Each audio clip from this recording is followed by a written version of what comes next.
नमस्कार दोस्तों, मैं सुमन सोलंकी अपने YouTube channel law testing plus में आपका स्वागत करता हूं। आज मैं आपसे सिविल प्रक्रिया संहिता 1908 के ऑर्डर 7 रूल 10A के ऊपर चर्चा करूंगा। ऑर्डर 7 रूल 10A इस बात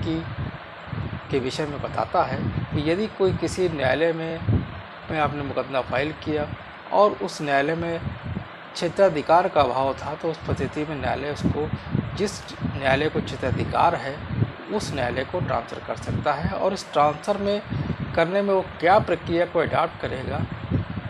इसके विषय में ऑर्डर 7 रूल 10A बात करता है। आइए इसको पढ़ करके समझने का प्रयास करें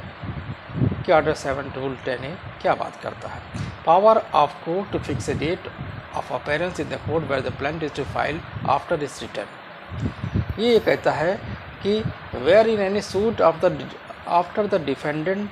हैज़ अपीयर्ड, यानी किसी सूट में यदि कोई प्रतिवादी अपेयर हो जाता है, the court is opinion that the plaintiff should be return, it shall before doing so intimate it decision to the plaintiff. तो ऐसी स्थिति में न्यायालय की राय है अगर वादपत्र को लौटाया जाना चाहिए, वहाँ ऐसा करने से पहले वादी को अपने इस विनिश्चय के विषय में बताएगा। जहाँ किसी वाद में प्रतिवादी के उपस्थित होने के पश्चात न्यायालय की ये राय है कि वादपत्र में वो लौटाया जाना चाहिए, वहाँ ऐसा करने से पहले वादी को अपने विनिश्चय की सूचना देगा। अब क्लास 2 क्या कहता है? इसका ये कहता है कि when an intimation to go into the plaintiff under sub rule 1, the plaintiff may make an application to the court, specify the court in which the proposed to present the plaintiff after its return, praying that the court may fix a date for the appearance of the parties in the said court, requesting that the notice of the dates so fixed may be given to him and to the defendant। जहाँ वादी को उपनियम 1 के अधीन ये सूचना दे दी जाती है कि वादी न्यायालय से उस न्यायालय को विनिर्देश करते हुए वादपत्र में लौटाए जाने के पश्चात वादपत्र प्रस्तुत करने की प्रस्थापना करता है। क्या मतलब हुआ? इसका मतलब ये हुआ कि जहाँ पर उपनियम 1 के अंतर्गत वादी को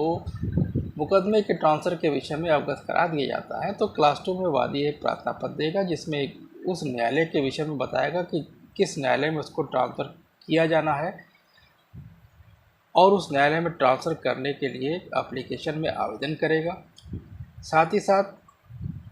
जो पार्टीज हैं उनकी उपस्थिति के लिए तारीख तय करने की प्रार्थना पत्र करेगा, और ये भी प्रार्थना पत्र में आवेदन करेगा कि उस तारीख की सूचना प्रतिवादी को दे दी जाए। ये सब एप्लीकेशन के कंटेंट्स हैं जो वादी के द्वारा प्रार्थना पत्र में लिखा जाएगा। अब क्लास 3 में बताया गया, when application made by the plaintiff under sub rule 2, the court shall before returning the plaintiff and not be standing that the order for the return were made by it on the ground that he has no jurisdiction to try the suit, fix a date for the appearance of the parties in the court to which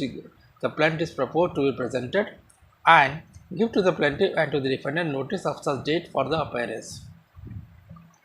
क्या कह रहा है? यही कह रहा है कि जहां वादी द्वारा उपनियम 2 के अधीन आवेदन दिया जाता है, वहां न्यायालय वाद पर लौटाए जाने से पहले इस बात के होते हुए कि वाद पर लौटाए जाने का आदेश इस आधार पर दिया गया है कि उसे वाद की विचारण करने की अधिकारता नहीं थी, यानी अधिकारता नहीं होने के बावजूद न्यायालय वादपत्र को जिस न्यायालय में उपस्थित करने की प्रस्तावना की गई है, पक्षकारों की उपस्थिति के लिए तारीख तय कर सकता है, और ऐसी तारीख की सूचना वादी या प्रतिवादी को दे सकता है। वर्ड सही नहीं, देगा। जुरिडिक्शन नहीं होने के बावजूद ये दोनों काम वो कर सकता है न्यायालय। Where the notice of the date for the appearance given, अब क्लास 4 पढ़ रहे हैं, वहाँ पर ये बताया गया है, where the notice of the date for the appearance given under sub rule 3, it shall be necessary for the court to which the plaintiff is presented after its return to serve the defendant with this summon for appearance in the suit unless the court for reason to be recorded otherwise direct. The said notice shall be deemed to be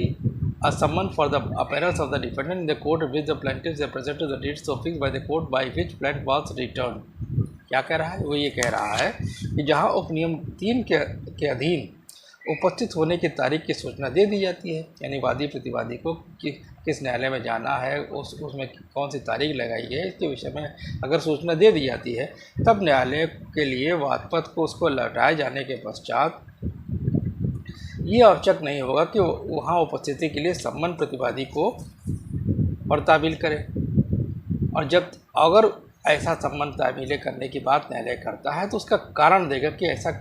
क्या आवश्यक है। B part में बताया गया कि जो ये सूचना जो न्यायालय ने वादी प्रतिवादियों को दे दी कि फला तारीख को फला न्यायालय में आपको उपस्थित होना है, तो ये सूचना उस न्यायालय में वाद पत्र को लौटाए जाने वाले न्यायालय को इस प्रकार की नियत तारीख को वाद पत्र उपस्थित किया जाता है, प्रतिवादी को उपस्थिति के लिए सम्मन समझी जाएगी, यानी डीम सम्मन